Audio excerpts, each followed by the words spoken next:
పరాశర మహర్షి చెప్పిన వర్ణాశ్రమ ధర్మాలు, ప్రాయశ్చిత్త కర్మలు. సూతుడు శౌనకాది మహామునులతో మాట్లాడుతూ తన గురువైన వ్యాసమహర్షికి పరాశర మహర్షి వినిపించిన ధర్మకర్మాలను ఇలా ప్రవచింపసాగాడు. శౌనకాచార్య, ప్రతి కల్పాంతంలోనూ అన్నీ నశించిపోతాయి. కల్పప్రారంభంలో మన్వాదఋషులు వేదాలను స్మరించి బ్రాహ్మణాది వర్ణాల ధర్మాలను మరల విధిస్తుంటారు. కలియుగంలో దానమే ధర్మము. పాపము శాపము సర్వాంతర్యాములుగా పరిఢవిల్లే ఈ కలియుగంలో పాపాన్ని అంతం చేయలేము. పాపం చేసిన వారిని మాత్రమే పరిత్యజించవలసి ఉంటుంది. త్యజేద్దేశం కూతయుగే త్రేతాయాంగ్రామ ముత్సృజేత్ ద్వాపరే కులమే కంతు కర్తారంతు కలయుగే. సత్య కృత యుగంలో పాపాత్ములుంటే ఆ దేశాన్నే ఋష్యాదులు త్యజించేవారు. అలా త్రేతాయుగంలో గ్రామాన్ని, ద్వాపరంలో పాపి కుటుంబాన్ని త్యజించారు. కలియుగంలో పాపం సార్వలౌకికమైపోతుంది కాబట్టి పాపిని మాత్రమే త్యజించగలరు. మనిషి ఆచారం, సదాచారం, శౌచాచారం ద్వారానే అన్నీ పొందగలుగుతాడు. సంధ్య, స్నానం, జపం, హోమం, దేవపూజనం, అతిథి సత్కారం అనే 6 సత్కర్మలను ప్రతిదినం చేయాలి. ఆచారవంతుడైన బ్రాహ్మణుడుగాని సర్వసంగ పరిత్యాగి అయిన సన్యాసిగాని కలియుగంలో దుర్లభం. బ్రాహ్మణులు తమ వర్ణ ధర్మాలను పాటించాలి. అధ్యయనాధ్యాపనాదులను వదులుకోరాదు.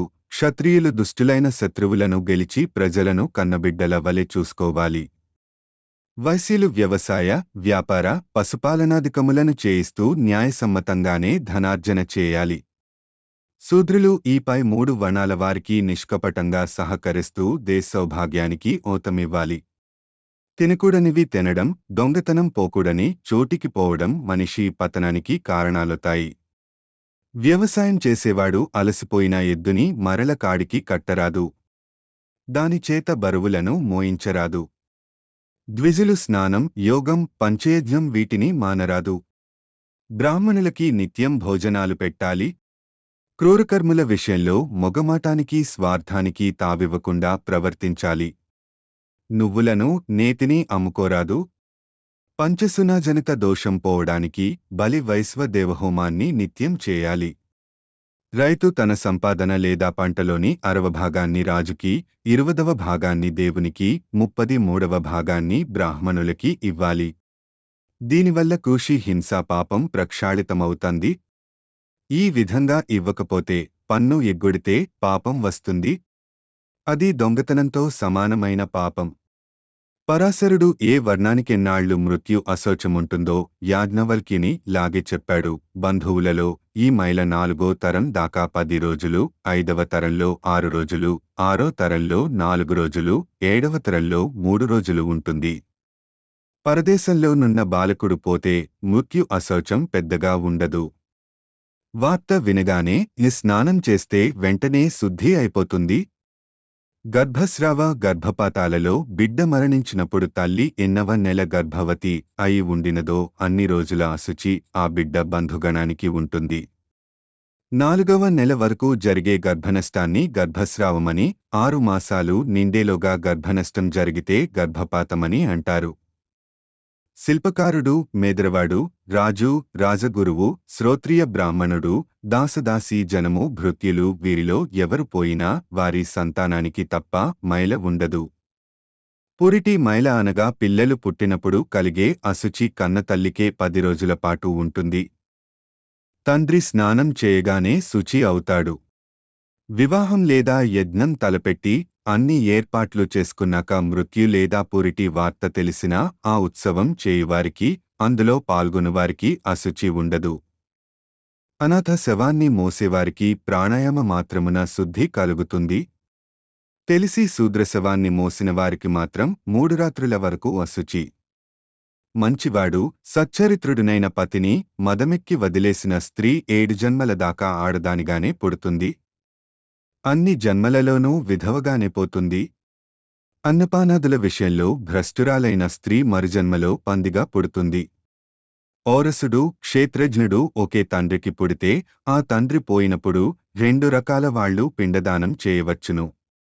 పరివేత్త, అన్నకు పెండ్లి కాకుండా తానే ముందు చేసుకున్న తమ్ముడు, పరివిత్తి, తమ్ముడికి వివాహం జరిగిపోయి తాను అది లేకుండా ఉండిపోయిన అన్న ఈ 2 రకాల వారికి కృచ్ఛ్రవ్రతం చేసుకునే దాకా శుద్ధి లేదు.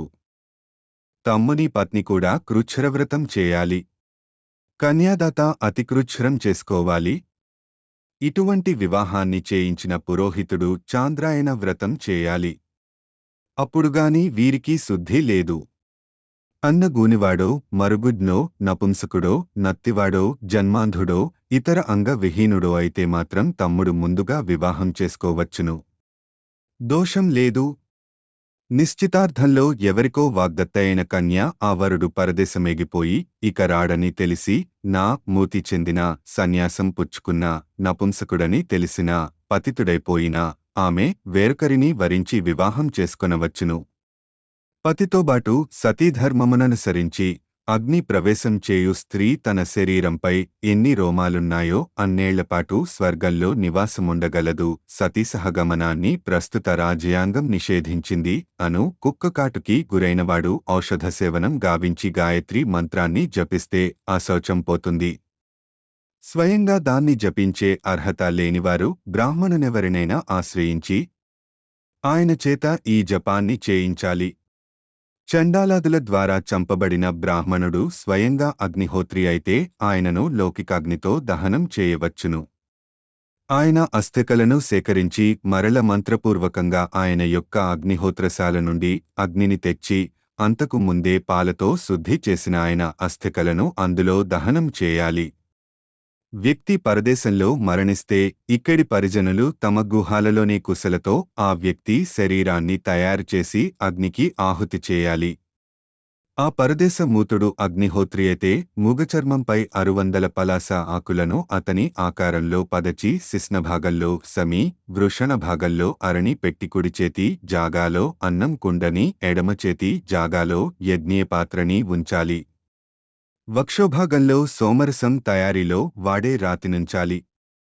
ముఖభాగంలో నేతిలో ముంచిన తెలలను, తండులాలను, నేత్రాల వద్ద నేతికుండను ఉంచాలి.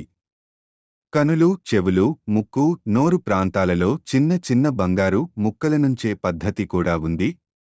ఇలా అగ్నిహోత్రం యొక్క సమస్త ఉపకరణాలను ఉంచి ఆ అగ్నిహోత్రి ఊహాకల్పిత కళేబరాన్ని అసౌ స్వర్గాయ లోకాయ స్వాహ అనే మంత్రాన్ని చదువుతూ నేతిని ఒక ఆహుతినిచ్చి అగ్నికి ఆహుతి చేస్తే ఆయనకు బ్రహ్మలోకం ప్రాప్తిస్తుంది. హంస, చిలుక, క్రౌంచం, చక్రవాకం, కోడి, నెమలలలో దేనిని వధించినా ఒక పగలు ఒక రాత్రి ఉపవాసం చేస్తే పాపం పోతుంది.